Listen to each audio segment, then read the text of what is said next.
Bé, la normalització és un tema que ja varen treure, el dia de xerrar de substitució lingüística. De fet, va lligat, i ja sabeu que normalitzar una llengua és necessari quan la llengua està sent atacada o de qualque manera és vulnerable a un procés de conflicte o substitució lingüística.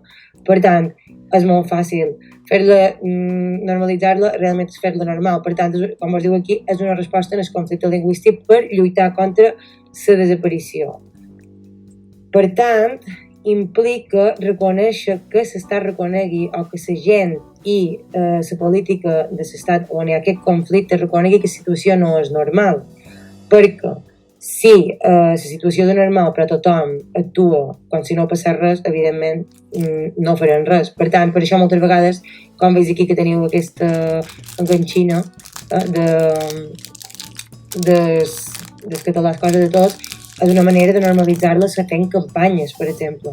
En veureu que n'hi ha d'etiqueta en català, de jugar en català, estima en català, perquè creiem que no està a tots els àmbits d'ús normals. En aquest cas és en el cas del català, però pot passar en qualsevol altra llengua, evidentment. Per tant, important, evidentment els objectius és recuperar els àmbits d'ús de la llengua i unes normes d'ús favorables. Vam xerrar que quan havia acabat la decadència, a Catalunya és en Pompeu Fabra qui normativitza la llengua i li dona un ús normal. Comencen a utilitzar-la com una llengua més. I per tant, si la llengua comença a tenir un prestigi més alt, evidentment s'utilitzarà en més situacions i no només en situacions col·loquials com estava la llengua B, si recordeu el quadre del procés de substitució lingüística. Per tant, tot aquest rotllo per què? Perquè cada procés diu que té un determinat factors socials, evidentment. Si me xerra de les lleis, del moviment, de la consciència, si els parlants no són conscients de que estem fent qualque cosa malament, de que no estem utilitzant la llengua quan toca, no hi ha res a fer. Perquè a part del marc legal, que és molt important que hi hagi unes lleis que les protegeixin, hi ha d'haver qualcú, i quan xerram de moviments sociopolítics, podeu recordar la cançó de la Flama, quan xerra, per exemple, que un poble ha de reviure les seves arrels. Si el poble no n'és conscient, de què servirà que la normalitzem? Ha d'haver una cohesió de les dues coses.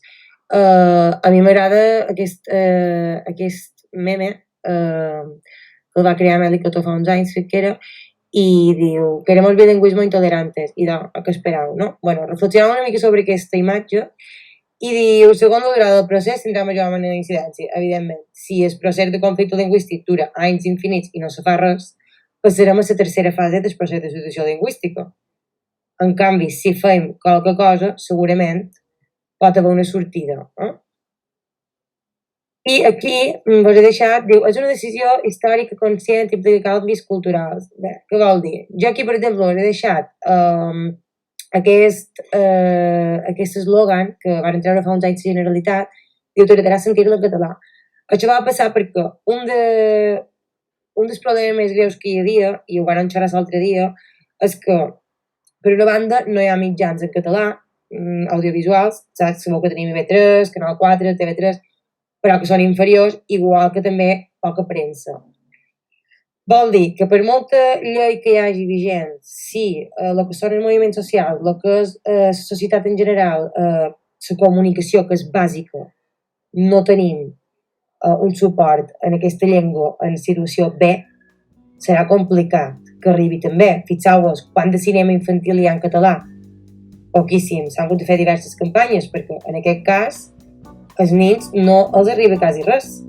Per tant, per una banda, la llengua s'ha de normativitzar, quan ja va passar l'any 1913, ha de tenir unes normes, però a més hi ha d'haver una política lingüística, que és el que veurem ara, que garanteixi que hi hagi tot tipus d'accessos en la llengua que està en situació B.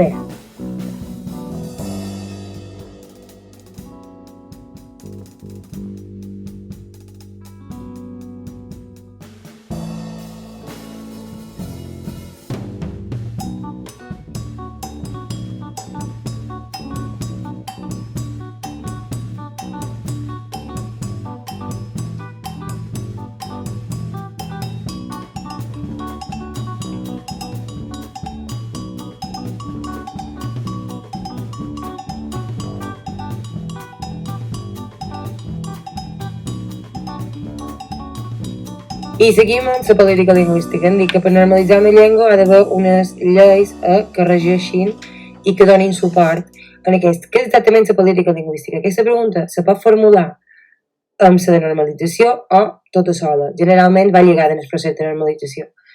Ja veureu el llistat de preguntes com se plantegen. De totes maneres, són les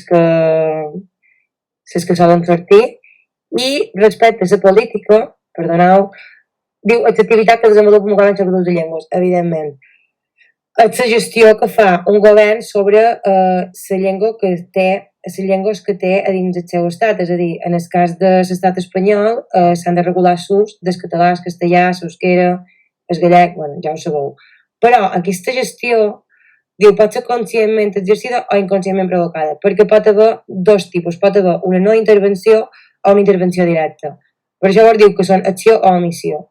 Evidentment, l'omissió és quan l'estat no intervé. És a dir, si nosaltres veiem que tenim una situació de diglòssia i de conflicte lingüístic, com ja sabem el que és, i realment no fem res per aturar-ho, però probablement acabem a la tercera fase i passi el que passava en el conte que vareu llegir sobre l'últim parlant, que s'acabi abandonant la llengua. Normalment, hi sol haver una part de la comunitat que intenta que això no passi. Per això, per frenar aquesta substitució, tenim la normalització, que forma part d'aquesta política lingüística. Per tant, publicant decrets lleis. En el cas, per exemple, de Mallorca, l'any 95 se van publicar els decrets de mínims, l'any 84 la llei de normalització lingüística, per poder donar pes a tot el que era aturar el conflicte lingüístic, tot i que no vol dir que això ho freni totalment, perquè evidentment també depèn dels parlants. D'acord? Fixeu-vos, aquí per exemple hi ha una campanya superxula que diu que el català també és de llei, utilitza, és a dir, que els parlants siguin conscients de que poden fer servir aquesta llengua. Torna-li la normalitat, sempre és el mateix. Però, vull dir, si la política, tota sola, no fa res per ella mateixa. D'acord? Per tant, aquí hi ha un cas contrari, la contraplanificació. Això és quan un govern opta perquè la llengua sigui substituïda totalment. És a dir, en vez de, imagineu-vos que en el cas que en aquest cas del català, diguessin, i de no, conquistar més el castellà i és una situació més simple, anem a fer que tot sigui en castellà i a facilitar les coses a tothom. Facilitar o no, però no, és una manera de rebutjar la llengua pròpia i això es diu contraplanificació. Per tant, dificultarien la normalització per poder arribar a una situació monolingüe, segurament. Però aquí tornem a el que vos de fa un minut, i és, si no hi ha un ús social i si no hi ha un suport de la societat que ajudi a que això se transformi i a que aquesta llei sigui aplicada, és a dir, si nosaltres no xerram català, per molt que hi hagi cooficialitat, no servirà de res. Per això, una de les campanyes més famoses que va sortir la primer, sobretot en els anys 80 i 90, era el català és una feina de tots. Però ja no és català. Qualsevol llengua és una feina de tots. La llengua es parla i és una responsabilitat que tenim com a parlants. Això veureu que té molt també a veure amb els mites d'Entusó. I aquí, bueno, ja acabam. Però dono models i exemples. És a dir, hi ha dos models teòrics. Fixeu-vos, personalitat i territorialitat. Diu, el principi de personalitat permet que un individu disposi del seu dret lingüístic independentment de la zona de l'estat plurilingüe on es trobi. És a dir, podrà utilitzar la llengua en qualsevol part del territori perquè se suposa que estan igual de garantides. En canvi, el principi de territorialitat no passa així, perquè només poden xerrar si l'estat té, imagineu, 4 llengües, només la poden xerrar depenent de on estigui delimitat políticament. És a dir, per explicar-me millor, el cas de les Illes Balears o el cas de l'estat espanyol seria principi de territorialitat, perquè poden xerrar català a Catalunya, a València i a Illes Balears, se pot xerrar l'eusquera en el País Basc i se pot xerrar gallec a Galícia, però no se pot xerrar a tot l'estat espanyol. En canvi, si fos un principi de personalitat, la podríem utilitzar per tot independentment. Per tant, veurem els casos com els de Bèlgica, diu, la parla francesa té garantit tots els seus drets lingüístics a la zona sud del país i un belga de parla holandesa el té en la zona nord. Per tant, ho utilitzen delimitadament.